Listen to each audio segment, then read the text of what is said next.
of the venue is a clear indication of the prevailing peace and stability in Somaliland and the confidence you all have to Somaliland.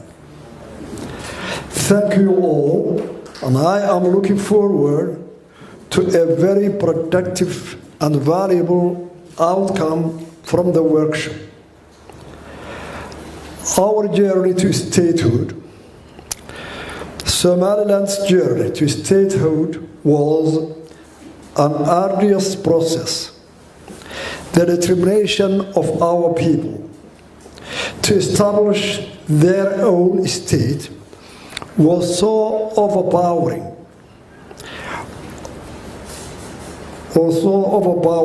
and transcended all obstacles upon the liberation of our ravaged country from the tyranny of Saab.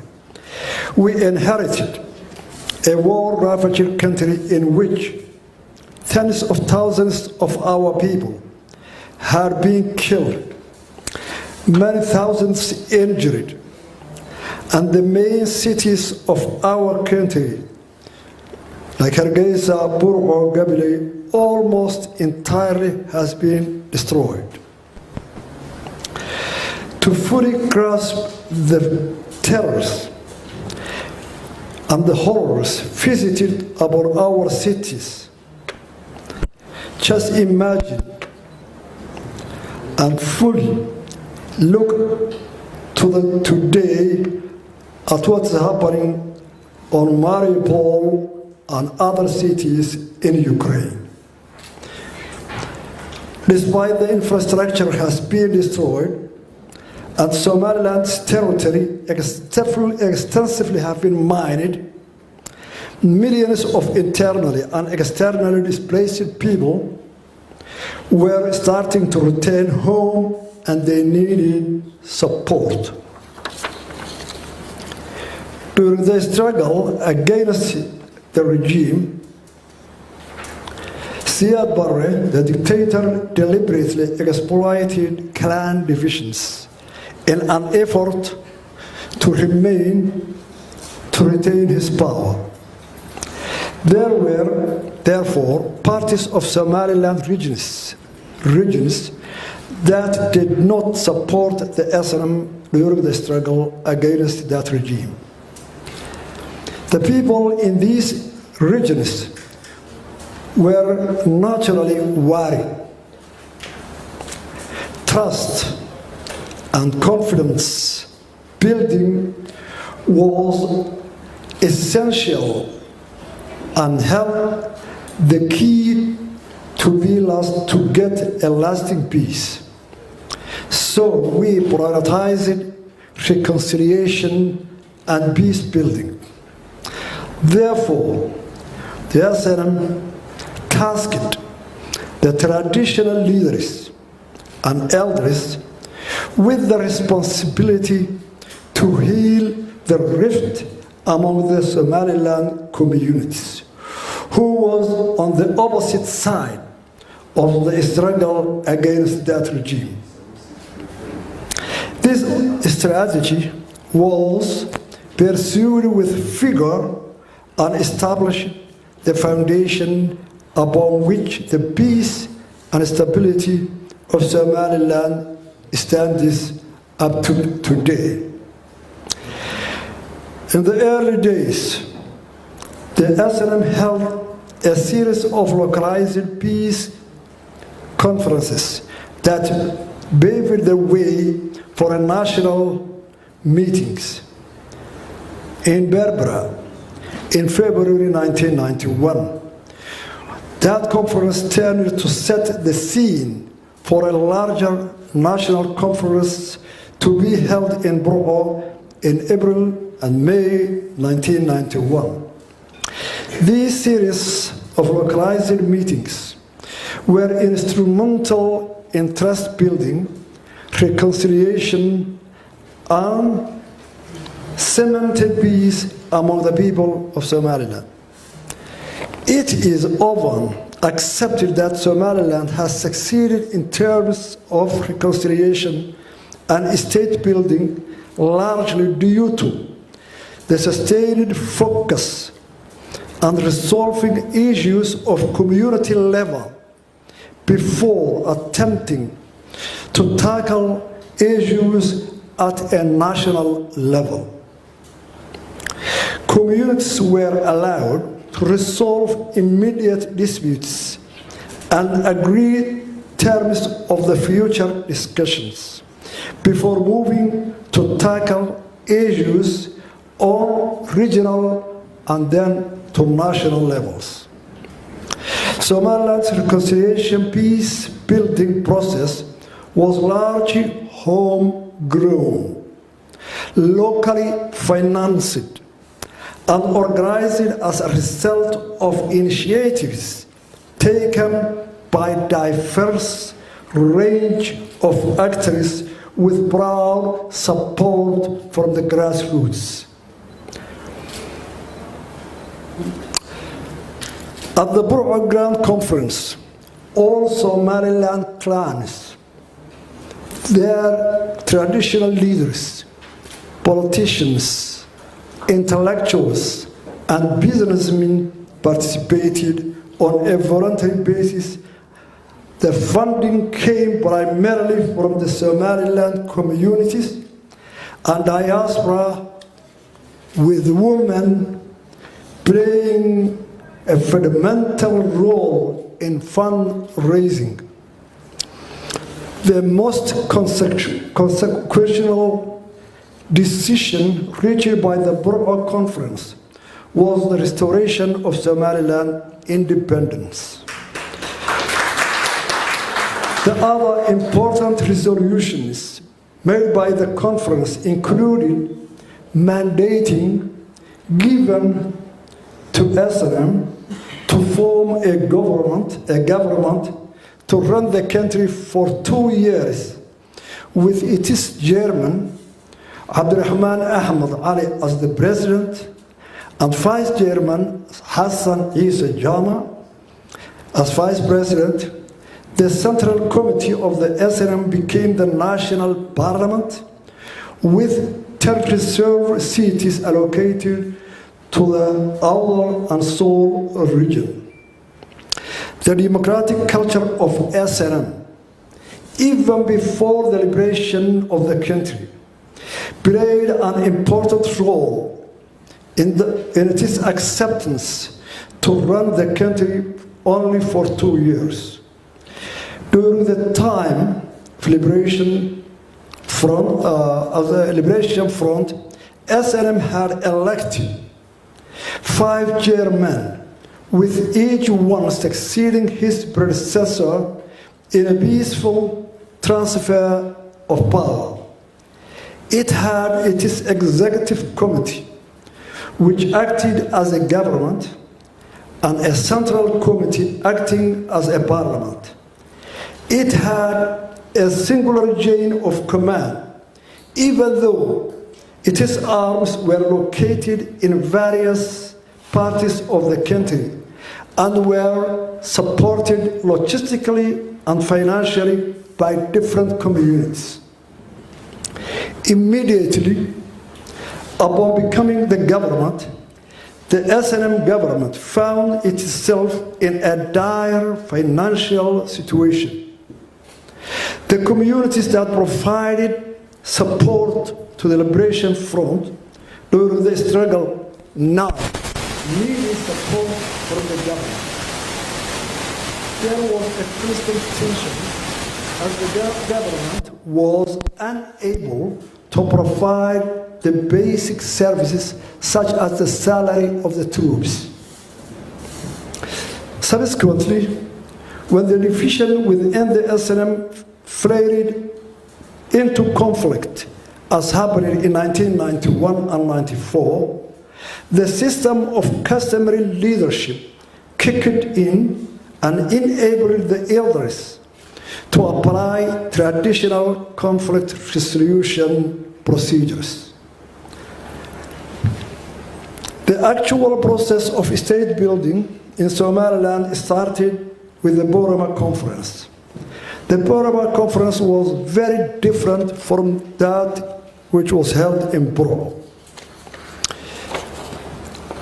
Unlike the Boroma Conference, which was primarily concerned with the reconciliation, peace building, and determination of the future of Somaliland, the purpose of the Boroma Conference was to establish the system of governance that would be employed in the future.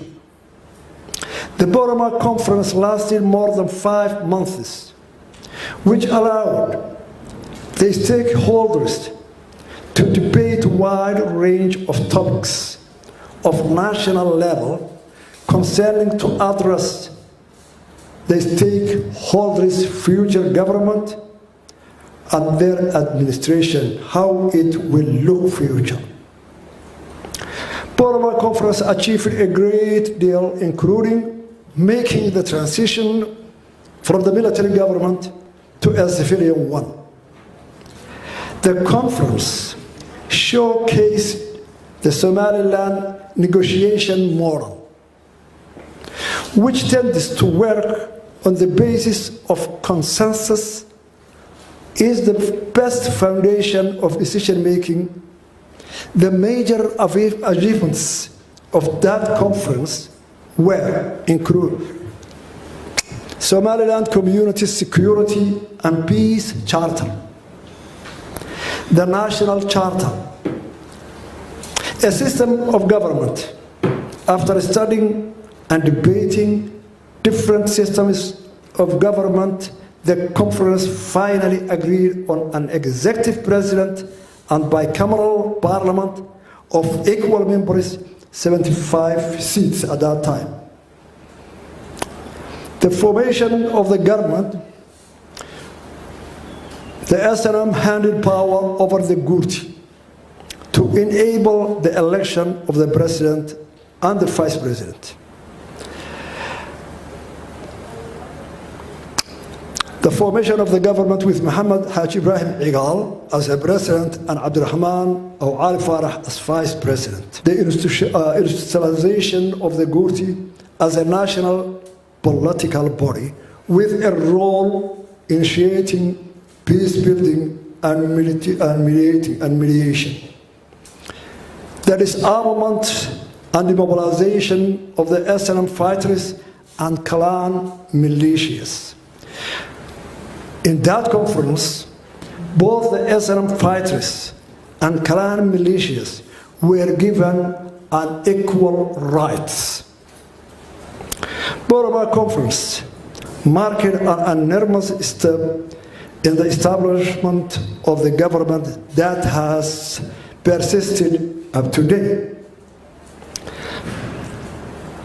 It's my pleasure today to have some of my senior participants in that Boroma Conference and the other local conferences who started in 1991 from all the regions. Let me introduce you our Minister of Information, Master Corey. At that one, in 1991, he was a young lieutenant from the Siyaset regime when the government failed. And the first weeks of his fall, that failure of the government, he came to his region, Aanu, and passed to Hargeisa, and he was one of the first personalities who have the courage to come and to discuss and participate in discussions with the SNM. His counterpart at that time, who was the opposite side, was one of the leaders and the commanders of our SNM forces, who was an old and experienced Colonel Muhammad Kahin, the Minister of the Interior.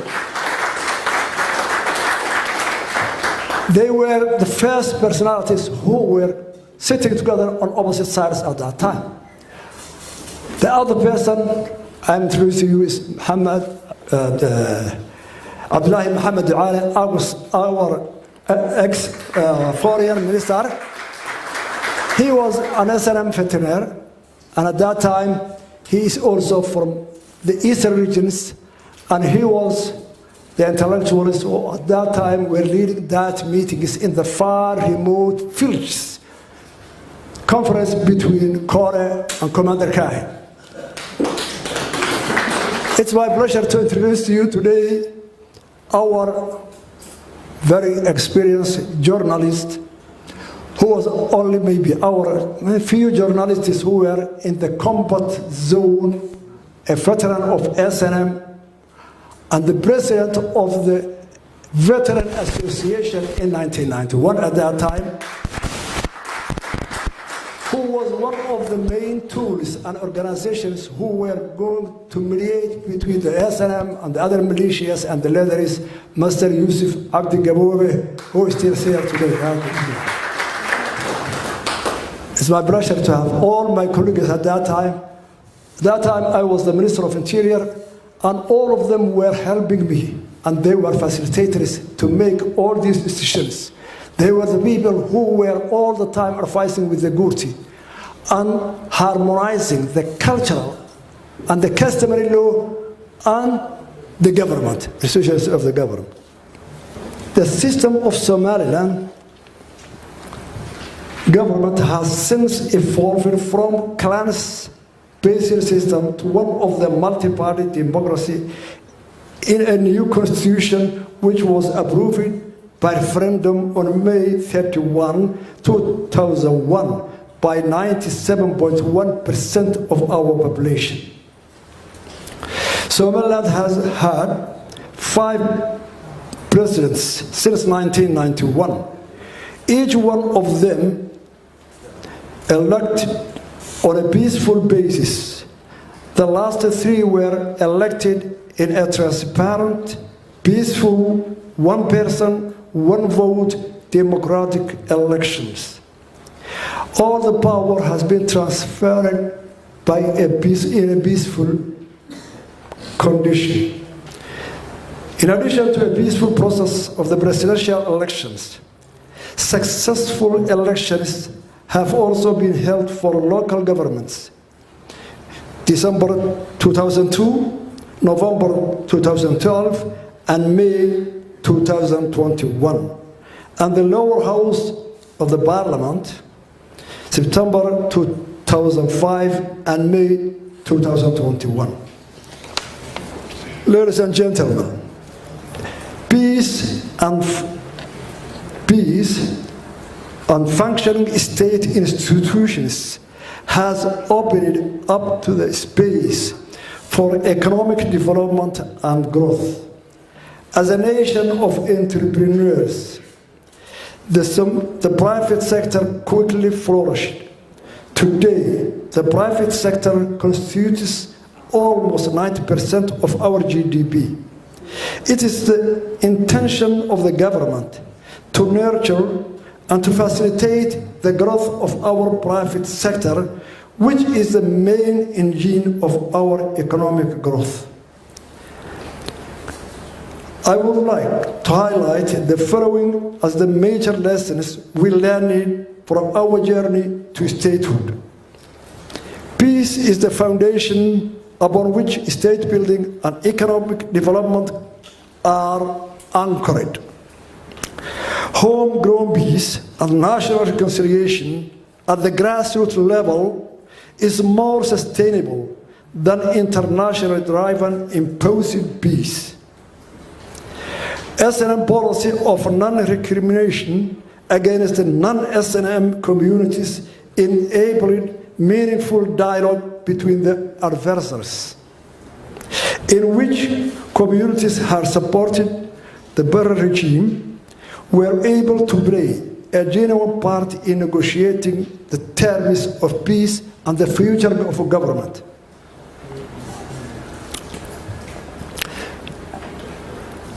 That an act of kindness, even to your enemies, is better than revenge. In a gesture of that goodwill and human decency, SNM not only allowed thousands of refugees and the regime's military forces to leave their country peacefully, but provided with provisions. Nearly 1,000 soldiers from the Saab regime, who were from Somalia, has been allowed to go freely to their country with logistical support in the hands of General Arre. And that was negotiated by the SNM elders and leaders in Burro. That the nation is bigger than the individual or group of power to an elected civilian government.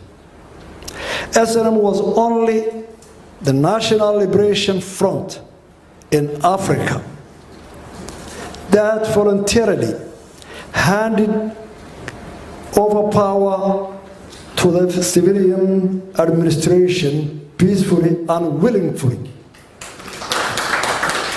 Thus, gaining the confidence of those that did not support it during the liberation of the struggle have also supported them for building the government institutions in Somaliland.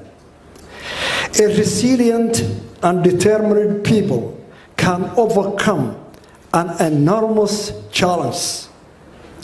After 31 years of independence, Somaliland, with limited international support and enormous needs and challenges, is thriving and capable of managing its own affairs. The private sector is the main engine of economic growth, and the role of the government is to nurture the private sector through provision of conducive environment, targeted and the right amount